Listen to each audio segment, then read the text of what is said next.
안녕하세요. 김진효 회계사입니다.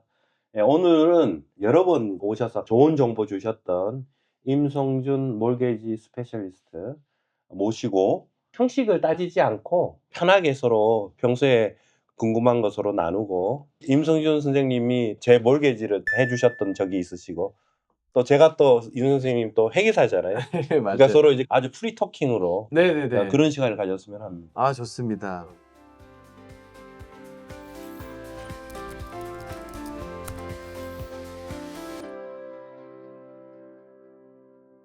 뭐 요즘 부동산이 많이 아시겠지만 쉽지 않잖아요. 네, 너무 그렇죠. 어렵고 예. 어쩔 수 없이 세를 주시는 분들이 생각보다 많으시더라고요, 요 주변에서. 왜냐면 예. 지금 팔기가 너무 안 좋은 시기이기 때문에. 예.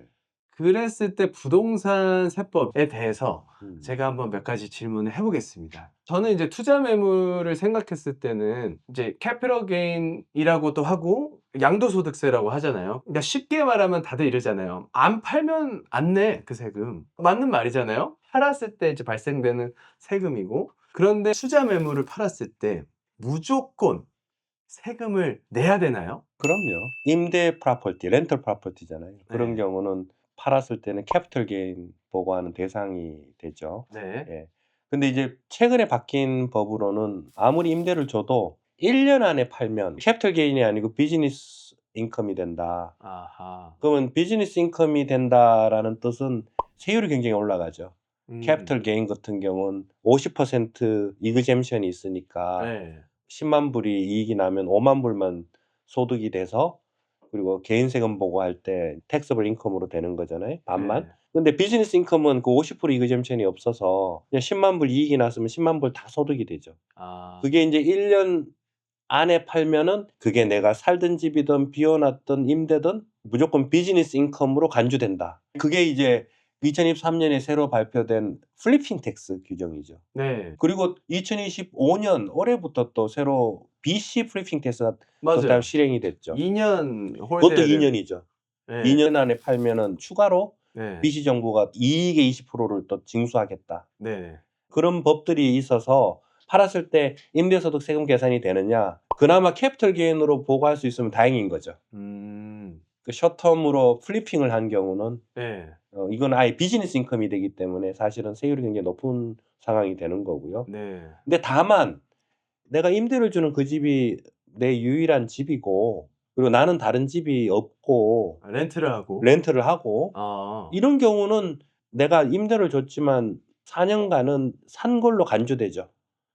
그래요? 예. 저 그게 이제 몰랐어요. 예, 그 섹션 45 브래킷 2 아니면 3 일렉션을 하게 되면 예. 내가 이제 임대를 줬어도 임대중 기간 4 년간은 산 걸로 간주돼서 프린시플 레지던트 이그젬션을 클레임을 할 수는 있습니다.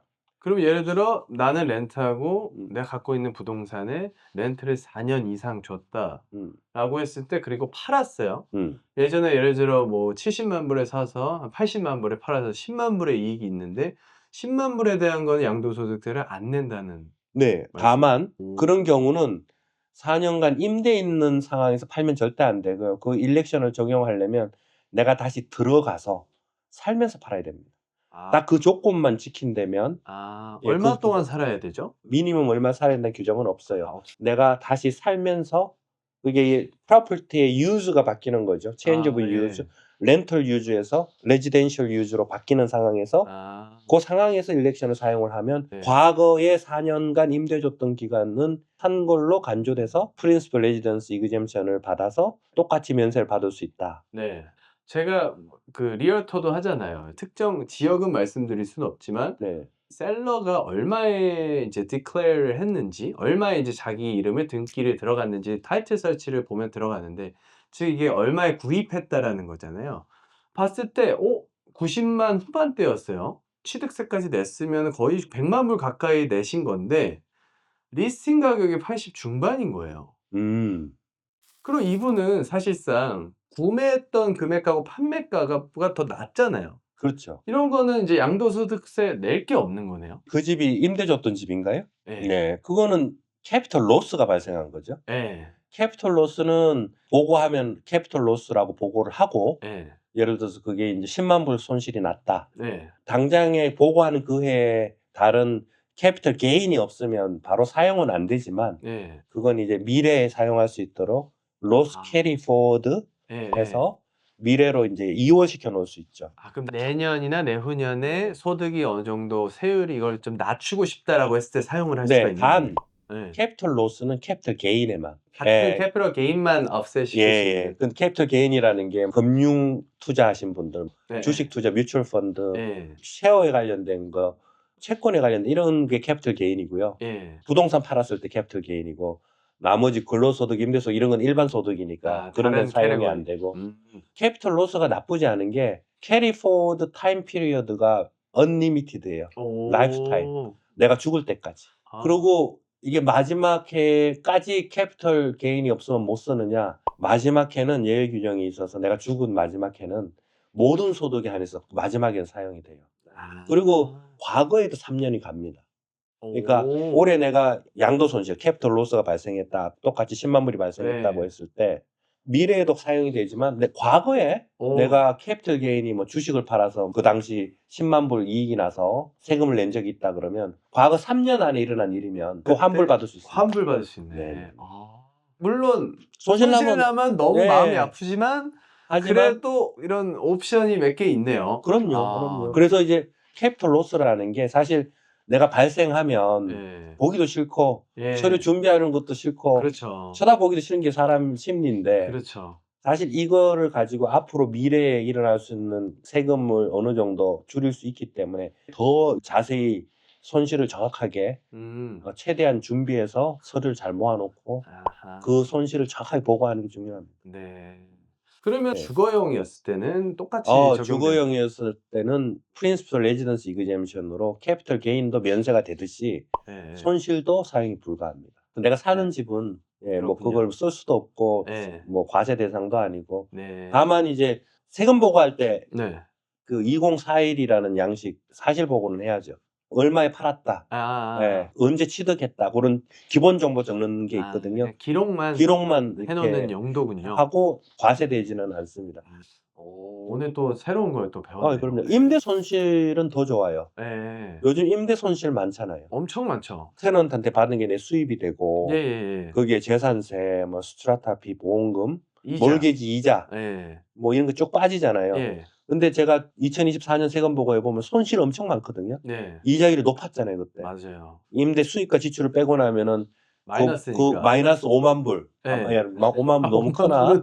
너무 마음이 아픈데요. 네, 그렇게 크게 난 손실도 다른 수입들이 있잖아요. 내 근로소득도 있고. 예. 비즈니스 인컴, 근로소득. 네. 뭐 근데 임대 손실은 사업 손실이기 때문에 모든 소득에 다 사용이 돼요. 아. 그러면 그때 임대 손실이 있었으면 그 같은 해에 근로소득, 사업소득에 대해서 다 사용이 돼 버리기 때문에 네. 임대 손실이 났지만 그래도 세금으로는 보상을 받아요. 예를 들어 뭐 1년에 taxable income이 10만 불이었다라고 네. 하면 임대소득에서 손실 난 게 1년에 2만 불이었어요. 네. 그러면 8만 불 보고하는 왜 거예요? 8만 불 보고 하는 뭐 살짝 그 아깝지만 또 네.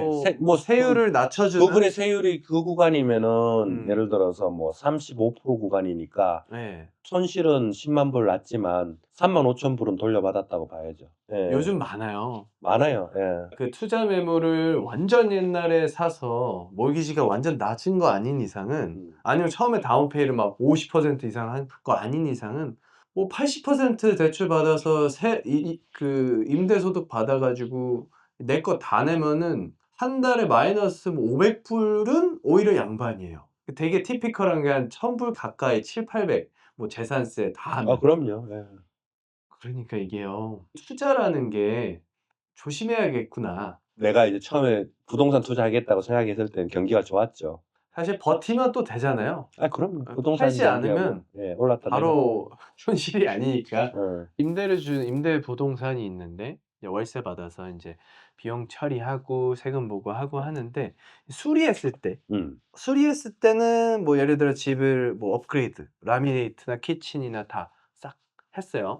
그 비용이 한 10만 불 나왔으면 그거에 대한 비용 처리가 그냥 100% 가능한가요? 임대 부동산인 경우는 비용 처리를 첫 해에 공제를 하느냐 예. 아니면은 마지막 팔 때 할 아. 때 취득원가를 올려서 양도소득의 네. 경비로 사용을 하느냐 음. 이제 그거로 나눠지겠죠. 어. 그 기준은 업그레이드냐 네. 아니면 그냥 수리냐에 따라 틀려요.